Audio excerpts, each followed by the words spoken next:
هيجي عليك وقت ومش هتعرف تشرح مشاعر كتيرة قوي حاسس بيها بس مش عارف توصفها. يمكن من كتر المشاعر اللي عشتها اتراكمت جواك فبقيت حاسس ان كل احساس حاجة وملهمش علاقة ببعض. يمكن لان كل شعور كان واضح غلفته بخوف خسرك حلاوة الاحساس. يمكن لان مشاعرك هناك مع اللي انت منتظره وبس وما بيجيش. يمكن من كتر ما كتمت لوم وعتاب وفضلت ساكت. يمكن لانك قررت تسامح وانت مش قادر. يمكن لانك صبرت بالعافية وانت مضغوط ومش عارف. يمكن لانك كنت بتوهم نفسك كتير وافتكرت ان التعود حب والانتقام والغل انه حقك وبترجعه، والوعود اعتبرتها مجرد امنياتك بصوت عالي. يمكن لانك طول الوقت منتظر حدث او شخص هيطلع كل مشاعرك وهتتعلمها على ايده. يمكن لان الحزن اسهل شعور تعرف تأديه فمش مديك فرصة تتعرف على باقي مشاعرك. يمكن لانك محتاج اللي يفهمك ويشوف جواك قبل براك.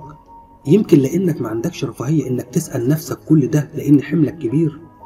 كل ده مخليك صعب تشرح وتوصف جواك في ايه.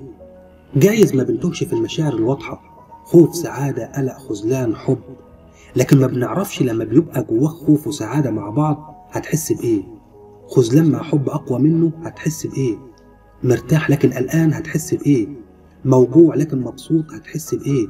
وكل حاجة وكل حدث وكل شخص بيمر عليك بيسيب بصمة وشعور وتأثير جواك كتير بيحير وما بتبقاش عارف تختار انه شعور وتضحي بأنهي شعور. والمشاعر دي هل هي حقيقية ولا لا اصلا؟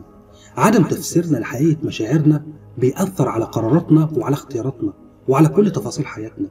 لكن لو تخيلت في لحظة ان عندك القدرة تفهم التركيبات دي وتحللها صح عشان تفهم تختار وتقرر، تبقى خيالي جدا ومش منطقي. قال تعالى: يعلم السر وأخفى.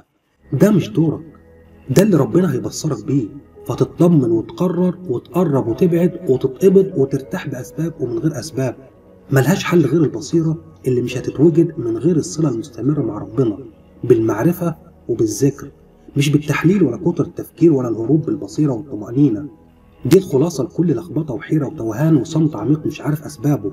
قال تعالى: الذين آمنوا وتطمئن قلوبهم بذكر الله، ألا بذكر الله تطمئن القلوب. لو أدركنا إن ربنا شايل من علينا حمل كبير قوي هتهون علينا الدنيا قوي. دمتم بخير.